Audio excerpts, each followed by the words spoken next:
Online. Yeah. Hello, everybody.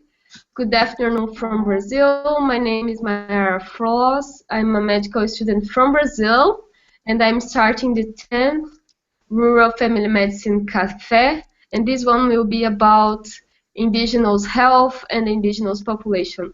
I will do a round to each one of people that we invitate today, and then they could present themselves. Can we start with Jacobo? Dr. Jacobo? Okay, thank you, Myra. My name is Yakubu. I'm a family physician from Nigeria. I practice in North Central Nigeria, and I'm also I'm happy to be here, member of the, and I'm happy everybody, and I'll offer my own everyone. Thank you.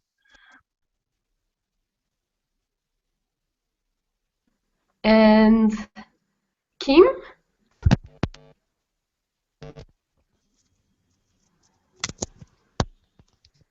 Kim, could you present yourself? Hi, I'm Kim, and Kim Yu. I am the president for the Michigan Academy of Family Physicians here in Novi, Michigan, and I'm very happy to be here and excited to talk with you. Happy to be on the last call in person with Amber in Tobago with Wonka Pilar, so this is very exciting to do everything here.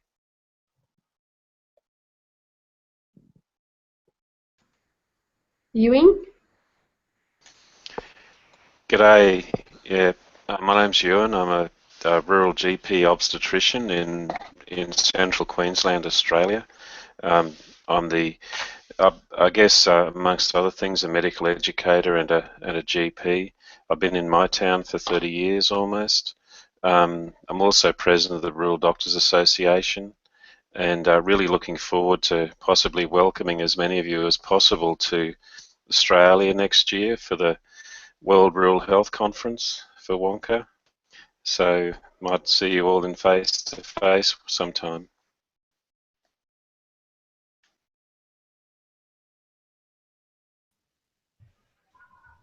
Okay, my name is Amber Wheatley. I'm a third-year medical student at Swansea University in Wales.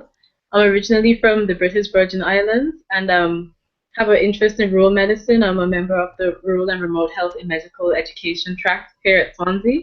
I'm also sort of the unofficial face of indigenous health in the Caribbean because I tried to contact a number of doctors who do actually have experience with indigenous populations, but was unable to reach anyone. So I'll be sharing the very little knowledge that I know with you guys, and I look forward to hearing your experiences as well. Anna, could you present yourself? Hello, everybody. My name is Annika Riley. I'm from Georgia. I used to work as a family physician for 3 years, and now I'm a senior GP. I just started, and I have a little knowledge in that, but hope to improve it. Okay, so now that everybody presents yourself, thank you so much. Thank you for coming. Thank you to spend your time with us. And we will have a chat at Facebook, and I'm not sure about Twitter, but I hope it will be as well. So you can use the hashtag Rural Café or in our Facebook event page. So today we'll talk about indigenous health. I just came from the Indigenous First State Seminar of my state. I was the heading organizing it here in Brazil, and we have a lot of indigenous people, and also included Maroon population, and they came to share their knowledge about the health and how they understand the health and the spirituality in health.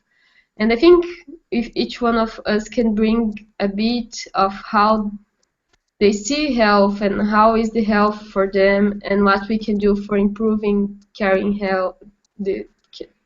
health, and all of these things. So anyone would like to start talking about how it works in your country?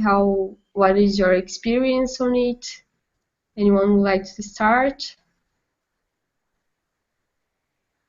Maybe Kim, that gave to me a smile. I'm not sure. Okay, so I have two perspectives. I just came back from Zambia, and I am by no means an expert at all because I was only there for a few weeks. But I talked with several of the family doctors, or should I say the physicians that are in Zambia that I worked with about Indigenous care, and we did work in very rural areas of Zambia. We went to 3 different villages and did clinics there, working with some of the indigenous groups and also some of the people that are around, that are part of the city of Lusaka, that live in Lusaka as well. And so it was interesting to hear the perspective on what really constitutes indigenous care in that country. A lot of the people in the rural areas really do not have access to care like we would hope. There are some very small um, medical clinics that are staffed by clinical officers who are trained prior to becoming fully fledged physicians, and so a lot of the care is delivered by clinical officers in these indigenous areas, and it was very difficult for us to really access care on a more, a bigger level for some of the specialty care that they needed. So it was a struggle at times to know how to refer people. When we were in the villages, we actually were given a special stamp, which we were able to make special letters for people if they needed to go for further care at the hospital in the city.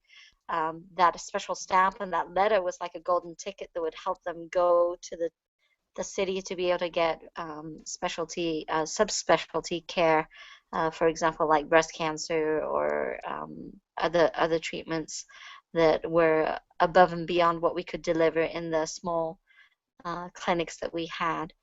So that's one perspective. And the other is from my time in China, when I worked there within different minority people groups of China. They also, in the mountain villages in very rural China, have basic access to care, but would travel quite long distances, sort of by foot or by cart, to these very small clinics that were usually run by barefoot doctors who function in those areas. And so that was difficult, and the concept of family medicine is really not established in those rural parts of China, or many parts of China. And so, I'm interested to hear how we can really help our specialty grow in other countries where family medicine would be such a boon and a real advantage to be able to help deliver the care that they need.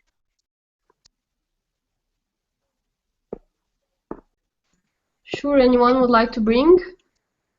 Maybe Ewing, I know that you have huge, Australia has a huge experience with indigenous population, just to follow Kim.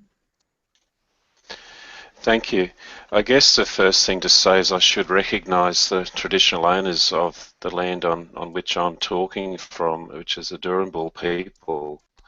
And in Australia, Aboriginal and Torres Strait Islander health remains a major issue for Australians. We know that our Aboriginal and Torres Strait Islander people have poorer health outcomes. And in Australia, we have many different, I guess, programs and interventions to assist our own Aboriginal and Torres Strait Islander people.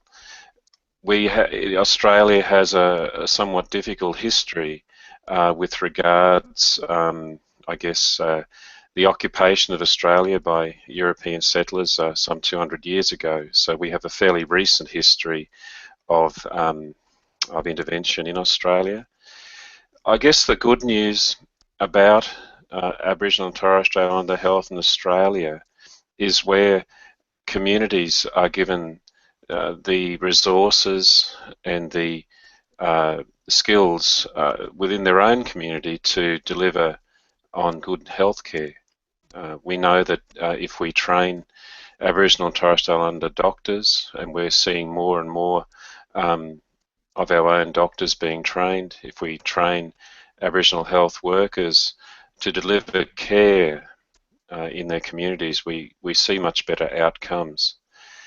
I guess the other thing is we're a very young nation as far as it goes, and the importance of culture, of context, of language is still something that we're learning, and respect for, I guess, one of the oldest living cultures and societies in the world is still something that we're grappling with.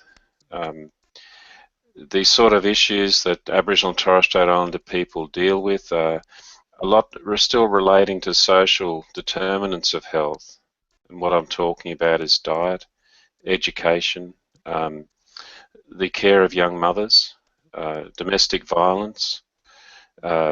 These are major issues for our Aboriginal and Torres Strait Islander people, and we're slowly working through those. And I guess one of the organisations that I work with, the Australian College of Rural Remote Medicine, encourages the training of doctors with special skills in Aboriginal and Torres Strait Islander health, as does the College of GPs, so that we do have the skills to be able to go out and deliver care. But I guess the health of our Aboriginal people really does come back to understanding their cultural context and rediscovering for them and recognising their own need to be involved in their own care. So we're still on a journey. There's some very poor outcomes as far as health and well-being.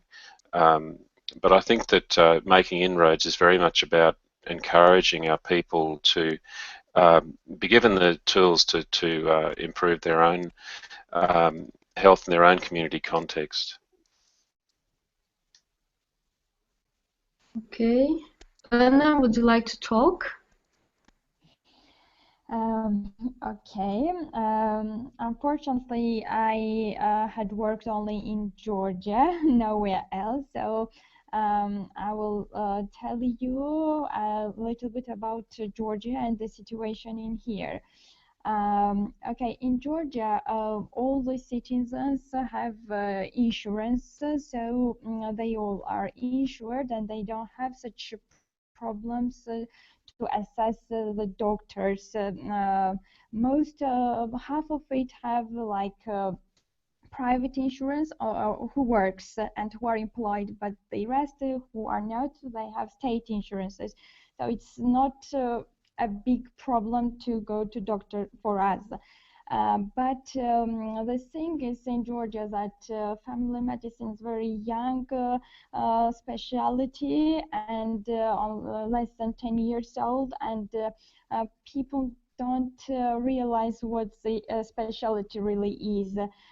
So we have more like problems with knowledge because all the doctors like are in different specialties, like they may be pediatricians or cardiologists and so, and they had only like a little course of requalification. So we have more such kind of problems, you know.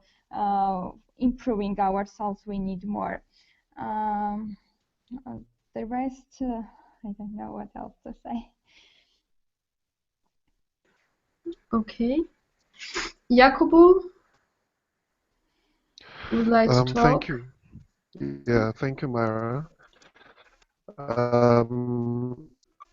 I and perhaps we don't have an official problem as it may with the indigenous population, as I've heard from the rest of us. But we do have a unique issue in our history that has affected population health as it may be in North Central Nigeria. I live specifically in Jos, and some of administrative centers in Jos, which also help them in administering the northern part of Nigeria. We have a different experience because a lot of the British left Nigeria, but some of the things that have happened has changed the settling nature of the town in which I lived in, such that we have a region that is more cosmopolitan and cannot be described as being native, and then we have other parts of the state that you may refer to as more of native population. So yes, it may not be the indigenous issues that we have described for Australia and other countries and the world, but we have a cosmopolitan change that arose from our interactions with the British colonization. And that has shown that areas where there was this colonization and these centers of administration, you have had a bit more of organized healthcare delivery than other areas where you may describe as being more of native populations. These native populations suffer from a lot of lack of provision of healthcare infrastructure. And one of the things I'm happy about in the hospital in which I work is that we have like satellite comprehensive health centers that should provide care for some of these native populations, but perhaps we're not as organized as we should be. But it's some sort of attempt, to bring what is available in the cosmopolitan town down to where you have native populations. So I'm really interested in this topic, and I hope I can share some of the things that we're working. I really, really look forward to learning of you here. Okay. Amber, would like to share? Sure, yeah, everything. As I mentioned before, I wasn't able to get in contact with any doctors who have actually had experience working with indigenous populations. In the Caribbean, the two main indigenous people that we have are Amerindians, which themselves are made up of several different tribes spread out throughout the islands, Central and South America. And then we also have Maroons, like Mayara was discussing earlier and before we started the chat. A lot of the slaves that were taken directly from West Africa, the ones that escaped formed their own village and lived sort of a separate life from those who were put on the plantation. And as a result, they developed their own culture, which kind of morphed into some kind of halfway house between West African and Caribbean cultures. There are elements of both, but it's very distinct. One of the problems that we have in the Caribbean with indigenous people, and I'm sure it's the same with other people as well, is because the ones who decided to live a traditional life don't necessarily want to integrate with, I guess, the culture that's taken over the island. So it's not just that they may not have access to care, it's also that maybe they don't consider that something that they would normally do. Even within the mainstream population, we also have people who would prefer to use, bush medicine or more traditional remedies rather than go to the GP. The GP is sometimes kind of your plan B or C when things that you've tried before have gone wrong. That's why I really wanted to get some doctors who are actually experienced in the Caribbean because, sure, Mayara's had this problem as well with her forum, trying to communicate with people who live in the same place as you but have a very different culture can be quite complicated, especially surrounding general practice where your health beliefs and your everyday beliefs about how or what is health and how you should be healthy is very different from what you would expect from someone who lives in the same area as you. I do know that they're prone to conditions such as, like Kim was saying, problems with young mothers with communicable diseases, things like that, and living in jungles or remote areas that are very difficult to get access to healthcare. So I don't have very much experience with it, but it's something I'd like to improve in the future for the Caribbean, because obviously, as the Caribbean is kind of considered, most countries are like a second world country, so we're sort of straddling between underdeveloped and being developed. I think as countries are starting to modernize and develop, these people are getting left behind, so we really need to start bridging that gap between cultures. Okay. Yes. As I just come from the seminar that I was organizing, I could have a broad view, even if I didn't experience it a lot of. You always have some indigenous people to deal with as a student, as a doctor, into the hospital, out of the hospital. And what I could perceive that they deal different regarding the way that they eat, the way that the need of privacy, the way that they live together, the way that they do the activities of the day, the way that they perceive time is completely different of how we perceive time.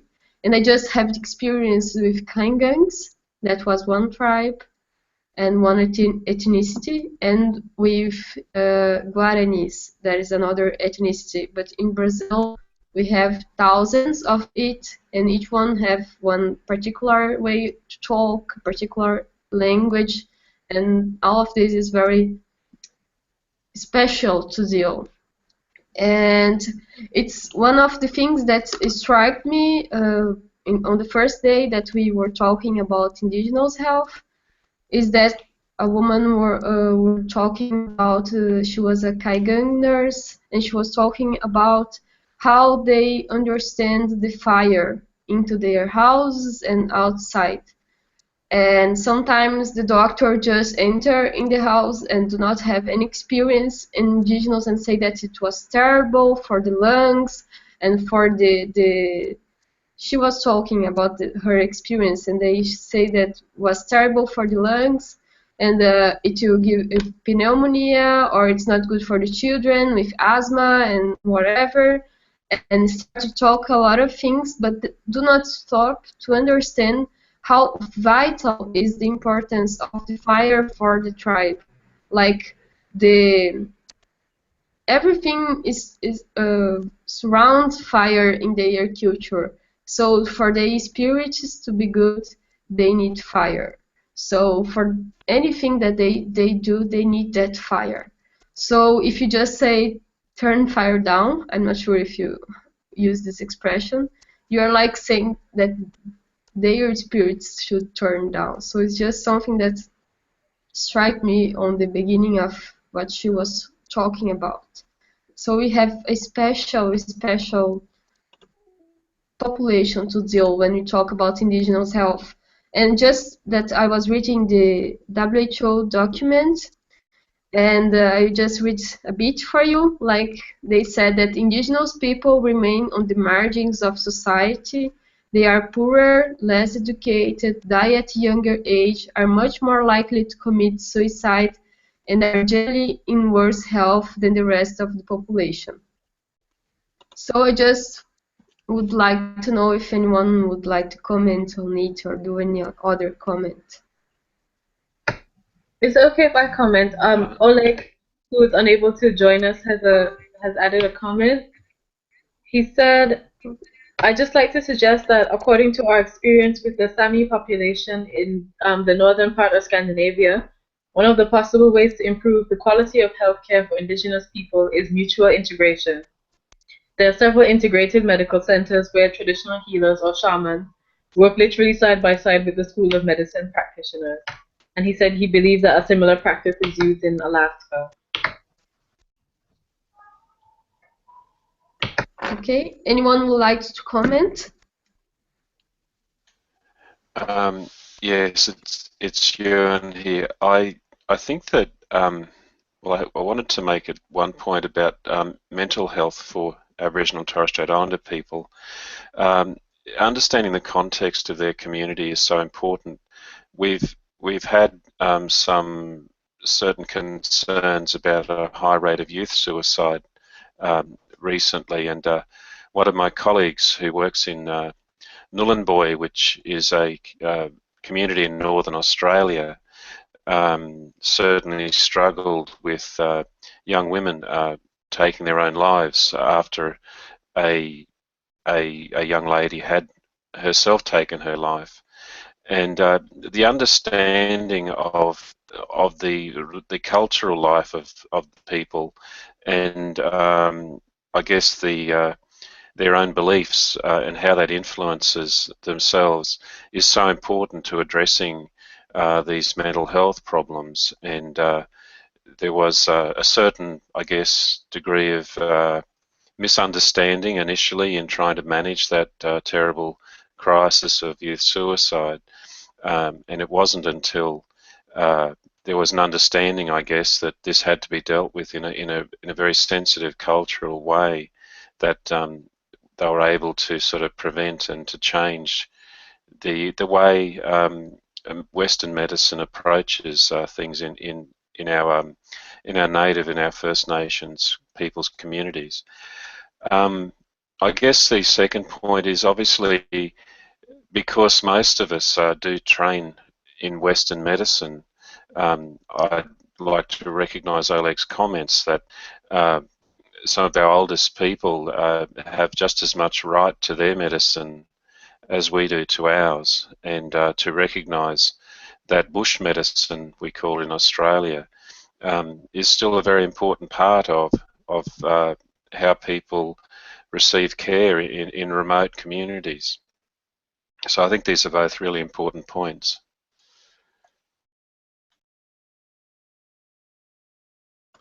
Sure. What I would like to comment also is how Brazil deals with it. We have the CESAI, it's kind of the secretary of a special secretary for indigenous health, and they have like a place, and they cover a region, and they have like special nurses and special doctors that usually are from the community or have more experience with indigenous health, and then they go to the communities to help to organize the local system. They are like regionals and state ones, and then they cover the local system. It works very well, and as they speak the same language, in this way they could communicate better, so they could solve problems locally and even bigger problems, like, and they are a good place for the indigenous people to negotiate for their right to health and to empower them to guarantee that they will have a good access. Anyone would like to comment?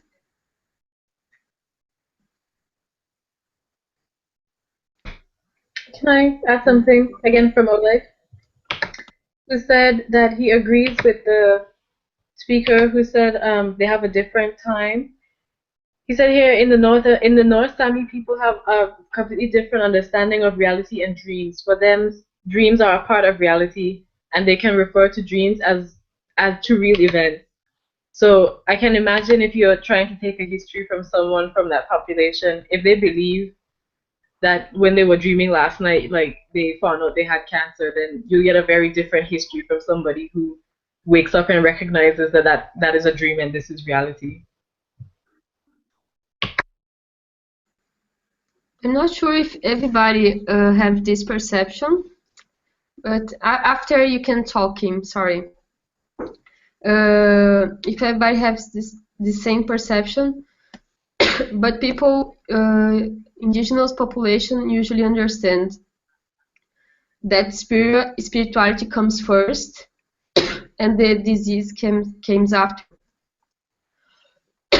Sorry. From the disbalance of health and spirituality. Kim?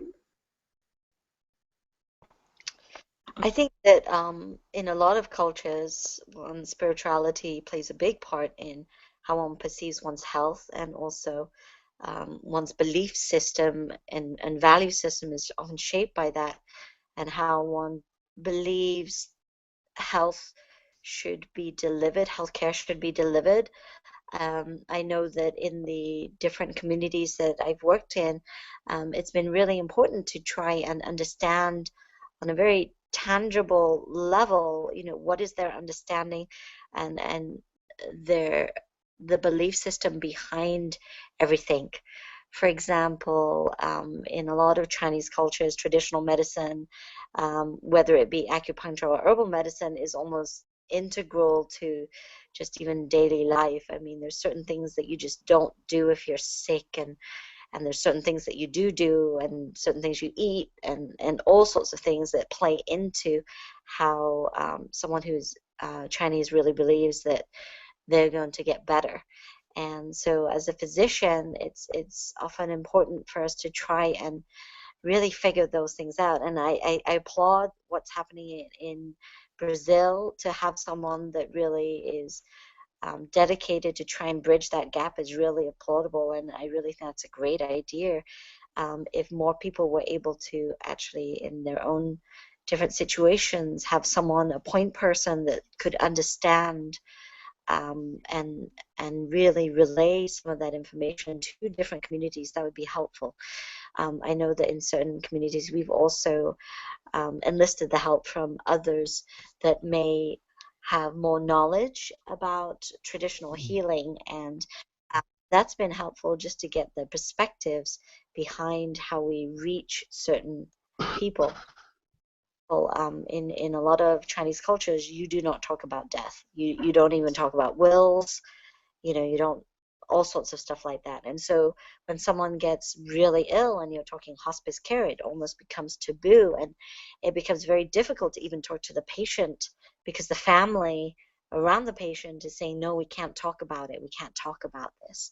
And so in those situations, it's often helpful to bring someone who is part of that family's spiritual background or faith background, to be able to be a bridge and say it's really important to talk about end-of-life care and things like that in a manner that's non-offensive and won't drive that person away from you as their healthcare provider. Sure.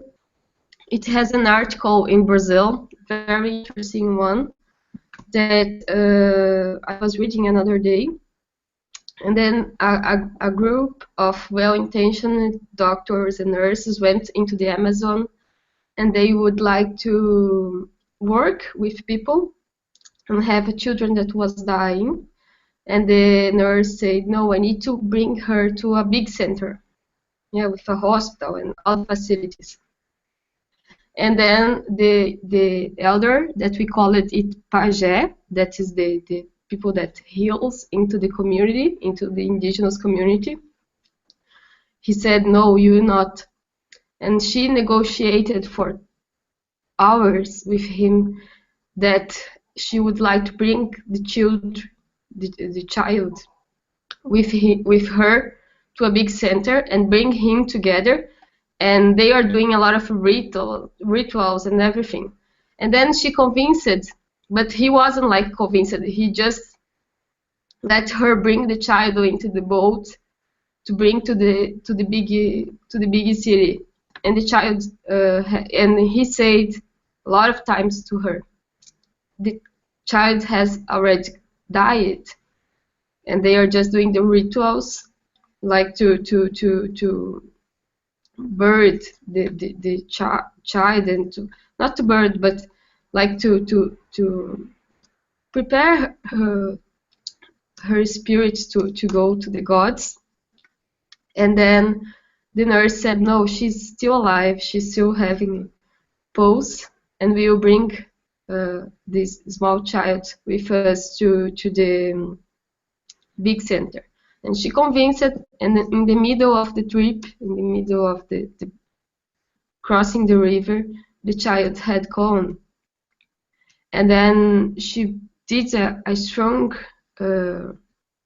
reflection about her action, that she broke it, she took off that child, and she took from that community the chance to have the ritual of with the child, you know, and have the chance to be the last minutes with the child. So this is the bad impact that I think the Western culture of always intervening and always you need to do something could have into this community. So just to share one story that I was studying about it before this cafe. I don't know if you have any story, any experience with any other indigenous contact. It's you, and I'm happy to comment. I guess it's a difficult issue, but that of racism and a lack of recognition of Indigenous culture and ways of health. Certainly, we all have to be conscious of institutionalized racism, where our Western training means that we think that we're right, that when a doctor comes into a community that we know more or we know better than the people in that community. And there's, I guess, conscious or overt racism, but that I guess the unconscious racism that people who are not aware of culture and context can cause great upset and also damage relationships with our native communities. So it's really important that we acknowledge that that exists. And even when we, with the best of intentions, believe that we're culturally competent, often when we go to native communities, we need to have someone from within that community who is able to be our navigator or our interpreter, even in Australia, to make sure that what we do is appropriate and relevant to what people need in that community. So I think it's very important that we acknowledge, wherever we are, that we need to understand that possibly we don't have all the answers and that we need to listen to people. Oh, I absolutely agree, you. And you know, one of the first things that I always ask when I'm in a different place, and you know, we want to go and we want to help, but at the same time, we don't want to hurt the people that we're actually trying to help. And I always am acutely aware of the need to that I know very little. That they've been there way longer and they know their communities so well, and we need to actually ask, what is it that you want? What is it you need from us, rather than going there and exerting what we might think they need when in fact we may know nothing. And so it's so vital that we tread so humbly with kindness and love in the communities that we serve, wherever we go, to the people that we go to, with gentleness and humility, to really understand the people that we want to be able to help, so that we don't hurt. Sure. What I think that Brazil is doing great is that because of the politics and the policies to include more indigenous people into the universities, now you have at least around indigenous per year entering in medical course, like in my university, and you have in other universities. And now they are getting chance to get to study, and then they always have this compromise to come back to their tribe, to their community, to their village, and work with the villagers. So this is one of the things, like, if we empower them to get more prepared, and they could come back. And I agree with Kim and with Ewing that we need to know that we have limitations, like not just as students but as a doctor, and we need to know that we are talking about people that have years, ages of knowledge, much more than us. Anyone would like to raise another question? Amber, Ewing, Kim. I'd like to raise a question. Sorry, my mouth is Yeah. very.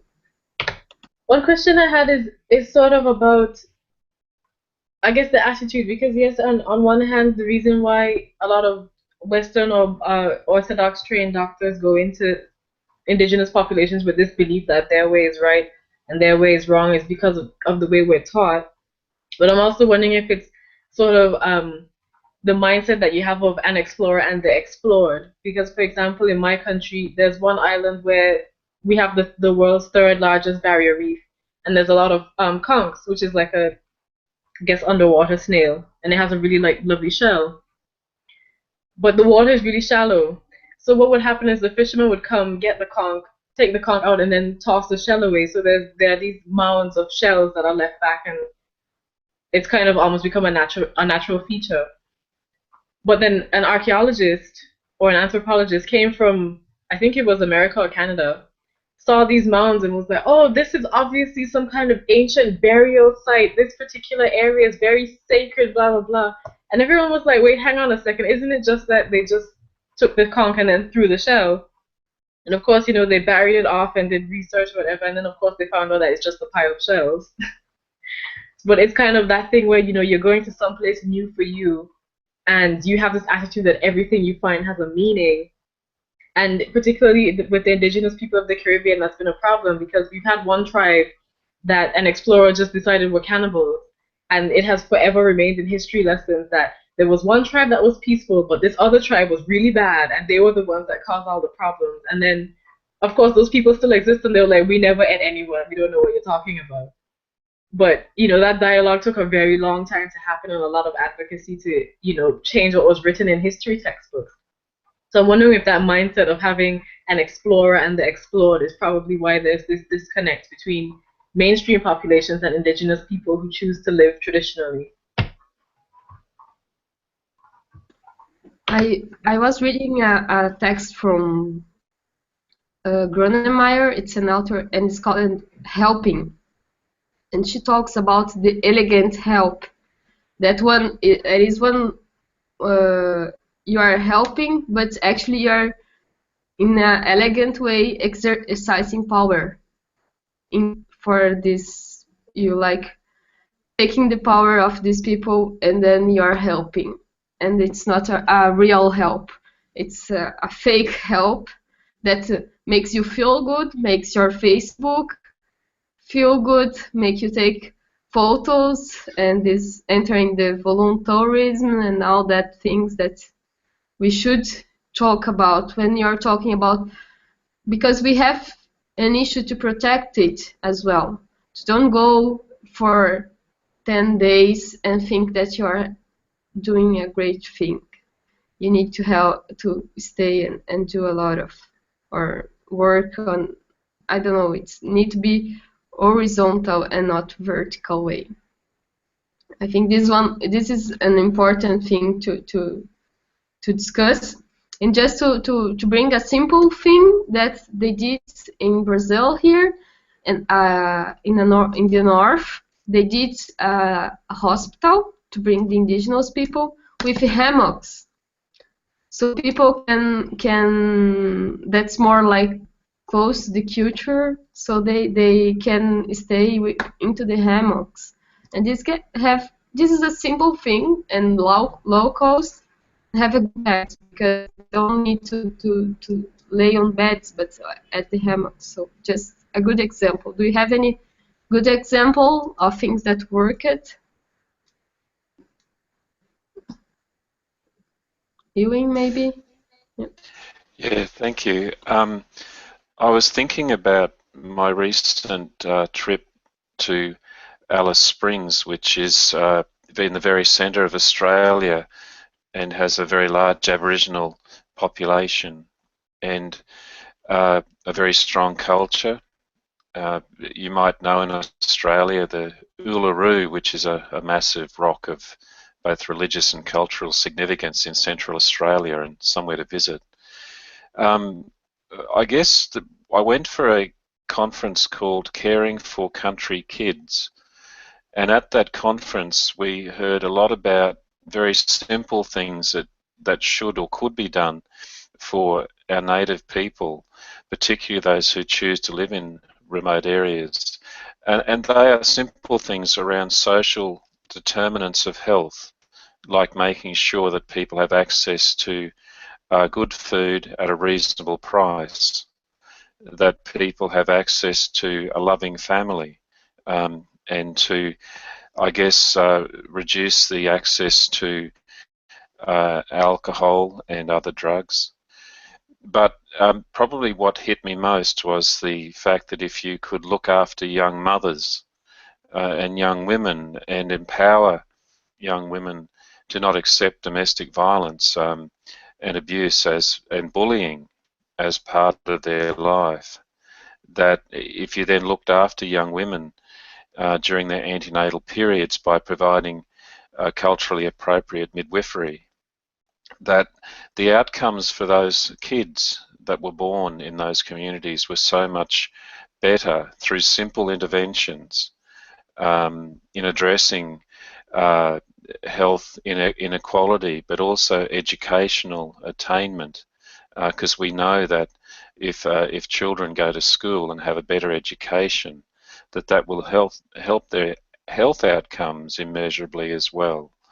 And I think that when we go into communities, we often throw a lot of money at community, and certainly governments do. They various interventions, but they don't stop and think about the very simple things that you can do to help people. Just self-determination, better health, better access to care, better nutrition, and particularly better care of young mums, young mothers, and their small children up to the age of 3 can really turn around. In Australia, that can really turn around Aboriginal and Torres Strait Islander disadvantage.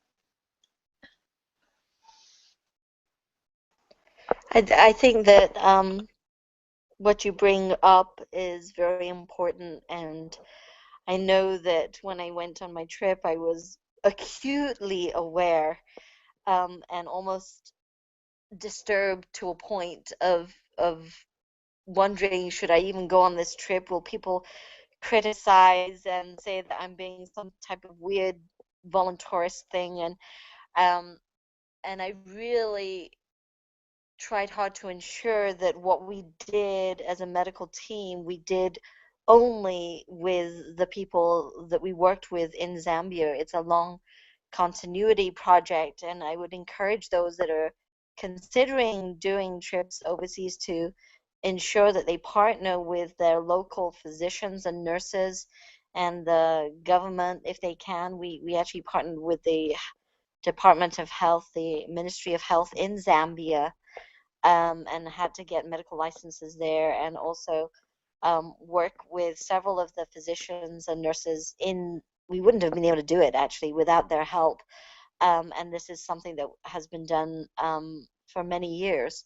Um, what I found that is crucial is thinking about follow-up care once you leave. You know, where and what will happen to those patients that you've taken care of, who will follow up those cases and people who need extra care. And so it's vital when we talk about short-term work, you know, to ensure that you have long-term plans and continuity for the people that are remaining. Um, in addition, I think it's vital that when we consider the relationships and partnerships that we can have with other countries, it's exciting to me to think and consider what can be done, and to consider how we can think longitudinally across the board instead of short term. So to really think hard about how we can help others think more long term in being able to help in certain communities is very vital. I had something else that I was going to say, and of course it's totally disappeared from me now. So I'll come back to that. That's fine. Don't worry. You can come back anytime.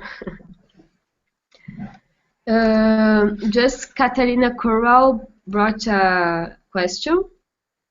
She said that in her region, they possess an impenetrable culture and very sexist.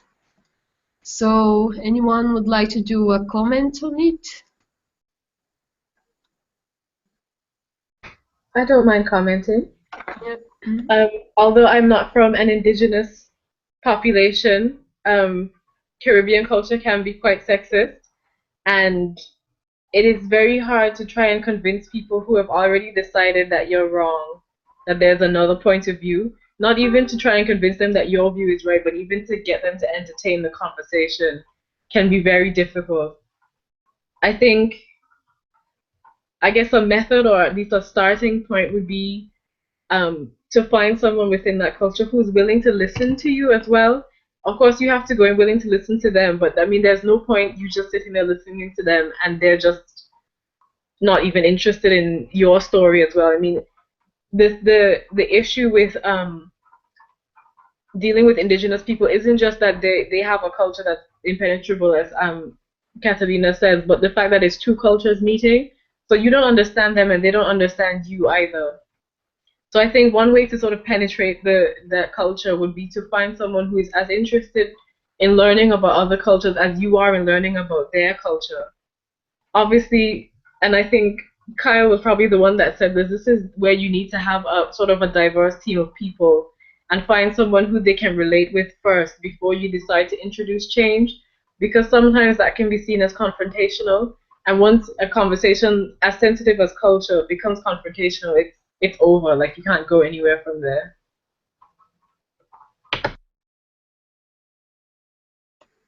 I think the balance, it's very difficult, like, and it's very easy to cross a rude way and a good way to deal with it. So it's very challengeable. Anyone would like to comment?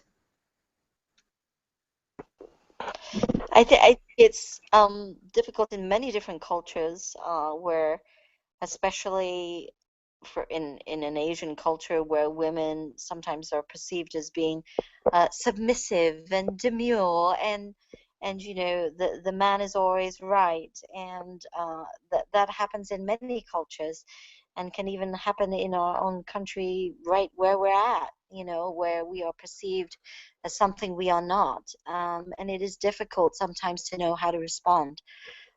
Yes, having an advocate, someone who can bridge that gap, is very important.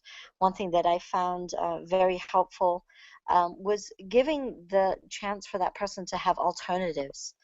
Oftentimes there will be opportunities when you're taking care of a patient and their families. For example, I had a family when I was doing an OB rotation who insisted that it had to be a man that was taking care of the wife and the baby, and there wasn't one. And so the choice was given to the patient and her husband that, well, I can help you deliver this baby, or you will have to wait a few hours or until the next person comes that may or may not be a man. And the wife looked at her husband in sort of shock horror, like, this is not happening. I'm not going to deliver this baby on my own. Let's let this woman help me deliver this baby. And so, giving viable options is a good way of helping move the needle sometimes when things are difficult. I also remember what I was going to say earlier was there's a great book that I found helpful, which is called When Helping Hurts. It's by Brian Fickett and Steve Corbett, and I think that's a very good book if you want to look at how we, from our culture, sometimes go into other cultures and sometimes really do hurt in many ways the culture that we want to go help. So I really encourage others to read that book. If you could, Kim, after, please put it on Twitter, maybe. so we can have the reference. What I would like to comment regarding, still regarding the Catalina comment on Twitter about the sexist culture, is how I had a conversation with a Kaigang psychologist, and she was explaining how women deal with the sexist thing, like when they are very against condoms, as an example. Men are against the culture in general, because they have the feeling of the vital parts, and if they don't do it completely, like at the sexual act, if they don't go until the end, or if they have condoms, it's kind of you're killing a part of their nature, so they don't use it because it's bad for them. But as an example, like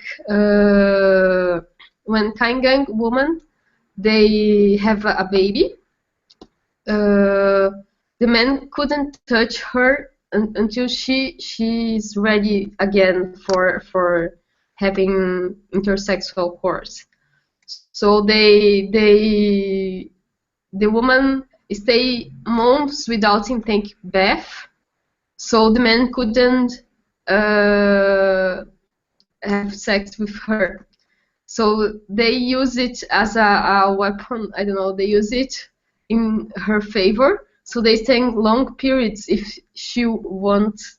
If woman wouldn't like to have sex, like it's the way that they found to resist to the machismo and everything. So it's how they deal. And other example from another culture, like Guarani culture, when a man and a woman, they have when the woman get pregnant, the man, neither the woman, could have sex with any other person, because if they have, it's like if the man have sex with another woman, it's kind of the baby will have two mothers, and if he has with another woman, it will have three mothers. Or if the woman have sex with another man, it will have two fathers. So and they do not do this because it's very serious.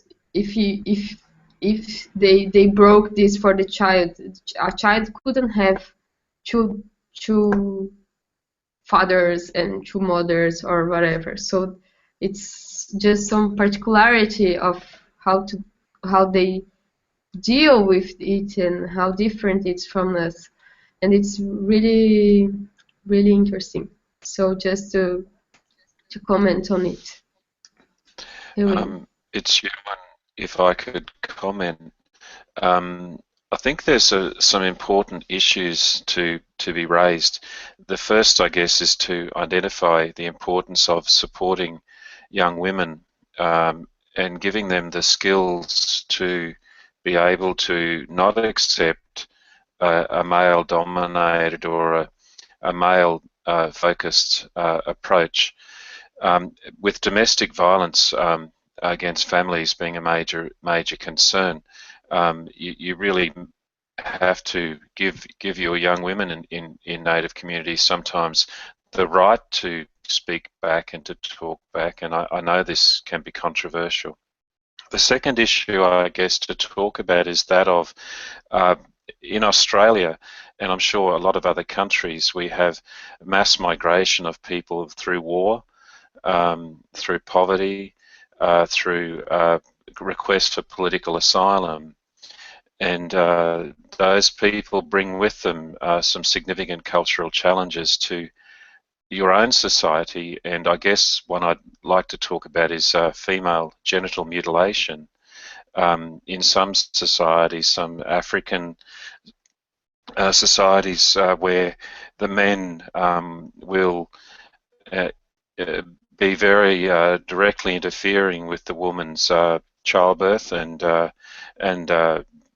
even to the point of dominating and threatening the caregivers with regards managing the perineum.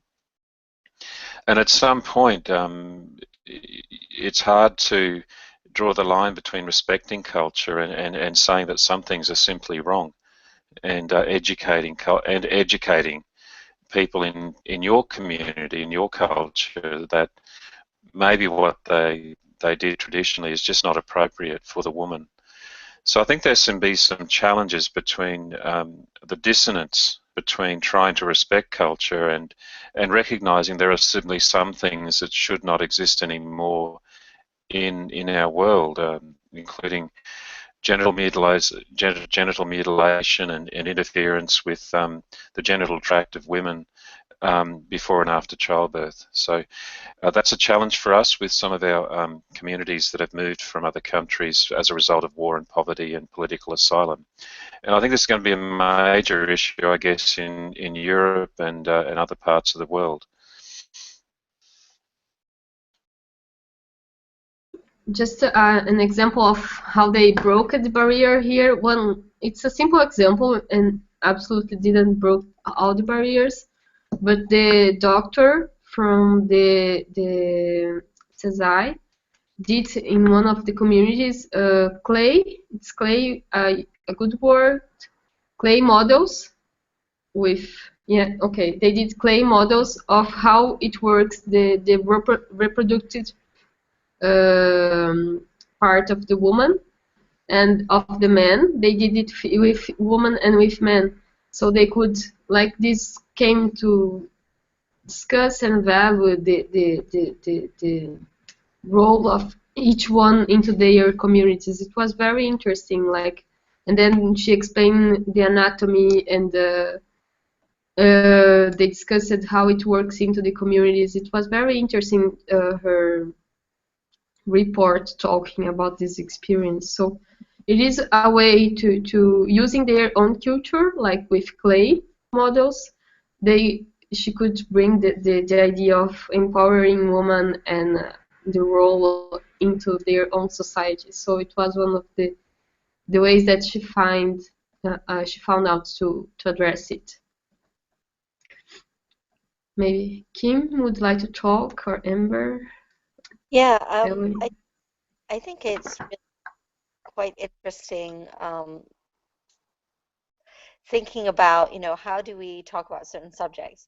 It was obvious to me that in certain countries where access to contraception may be difficult, or abortions or things like that, which are taboo, even talking about contraception was sometimes difficult in certain cultures. And so getting the help of people who really understand how to tactfully put it across was really vital, and almost important to bring in people within their faith communities sometimes even to talk about it. So, thinking about, well, how does in certain countries, supposedly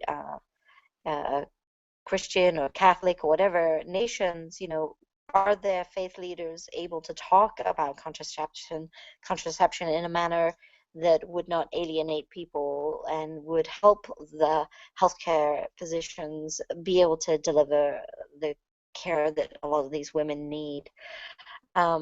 It's so important. I know that even within our communities, we've tried to enlist the help of faith leaders when we talk about end-of-life care. And so, we need to think of novel ways. I think that we have all the information. Is who do we partner with better to be able to reach the people that we want to reach? Who can we talk to that might understand and be able to help deliver that message for us? Are there different community groups that can do that better than we can, so that we can partner with them to be able to help us get the message across that certain practices are not right? We don't do foot binding anymore in China. I mean, where was that 100, 200 years ago? How did they get rid of that? I mean, there were people there that just went and just said, gosh, this is just awfully wrong. And I think for certain traditions and practices that really damage people and really bring so much pain, to people, we really need to just speak up and bring people in and partner with communities better. Just to comment, I think like we have a lot of how to do manuals, but I think the best how to do manual is each community will have the best how to do manual. Like we have a lot of it, but I think the best answers you'll be able to find into the community, like and with the community and trying to communicate with them and speaking their own language. I think this is the best how to construct the knowledge together and find the mutual points and the points that do not fix, they are not equal, the different points and the mutual points, and the best how to do manual is into the community. We reach 1 hour now, so we are moving to the end.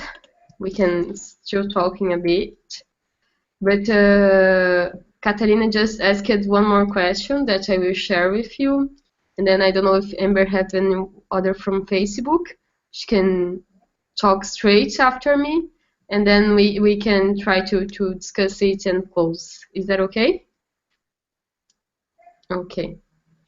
So Catalina just wrote that know and identify the risks which are subject. I think it's like to understand the risk and the special risks. I asked her, Amber, can you say if you have any comments, and then we can go to this question and another if you have. Right. So Oleg commented, I think it was after Kim spoke, saying that I also agree with international cooperation in the field of Indigenous health, perhaps using the existing platform of Indigenous People Convention. So I guess things like the Rural Health Conference that'll be happening in Australia next year, and then things like the conference that you had with Indigenous Population. Oleg is saying we should utilize those more to improve relations between Orthodox healthcare and Indigenous people.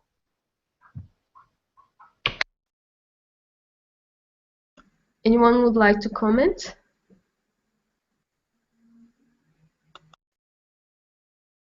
Ewing, maybe? Yeah, look, I think just having small meetings like this, and hopefully the audience that will watch it afterwards is an important part of creating a greater understanding. Certainly the internet and the Twitter and Facebook are an incredibly powerful means by which we can share our knowledge and our experiences, and I've learned so much just from talking with you all today. Of course, conferences are always hard to get to. I know that the Wonka conference in Rio is coming up soon, and it's still such a long way away, so I hope we use tools like social media to keep in contact and connect. And hopefully, as I say, we might see some of you in Australia for our World Rural Health Conference next year. I guess the other thing to mention, and I think it's important, is that we talk about training our doctors not so much as specialists but as generalists, and understanding that when we train our doctors that they have the cultural competence to be able to work with our native peoples, whether they're in cities or country. I guess one of the things I haven't mentioned today is that Aboriginal and Torres Strait Islander communities exist right across the continuum, from very rural, very remote, to the centre of the largest cities. And even in the centre of the largest cities, our native people can still suffer disadvantage through a failure of recognition of their culture. So I think when we're training our doctors and training our nurses and our allied health professionals, that we recognise the importance of understanding who we are in the bigger picture. So thank you. I just would like to say also that when we were organizing this cafe, I talked with loads of people, indigenous people that I know that could talk much better than me and could bring their own experience, but no one were able to speak English, you know. So we have loads and loads of barriers yet. Like I am, I'm not indigenous, you know. I'm a very urban girl if you start to think about my background. And it's very difficult to be talking here, and I don't think I represent them. But I still think that we need to discuss it and we need to start it at some way. And I hope at some point we will find someone that will be able to talk and bring a better experience in English. So, and this is English is not the one barrier. It's having access to rural cafes and YouTube and internet, and having access to health and electricity and the health determinants and the access part. It's still being a huge issue. I don't think I'm the best person, but I still thinking that it's good that we discuss and we try to share a bit about it. And just I don't know if maybe Kim would like to close or do a comment, and Amber before we Um, finish. I agree. I do not feel like I am an expert at all in indigenous populations, but you're right. We have to start somewhere, and if we are able to inspire others to be able to speak on this, that would be great. And I look forward to more people joining us in the future. Um, you're right, language is definitely a barrier. It would be great if we could have people who speak other languages be able to participate in this, because I think that we have so much more that we could actually learn from each other about this. So we need to think creatively how we're gonna manage that in the future. I don't know, like spontaneous Google Translate or something would be great. I think that what we can do though is begin here and hopefully spark some conversation. And I just want to thank you for hosting. It's great. It's fantastic, and I look forward to even more of it. Maybe see you in Rio. Amber?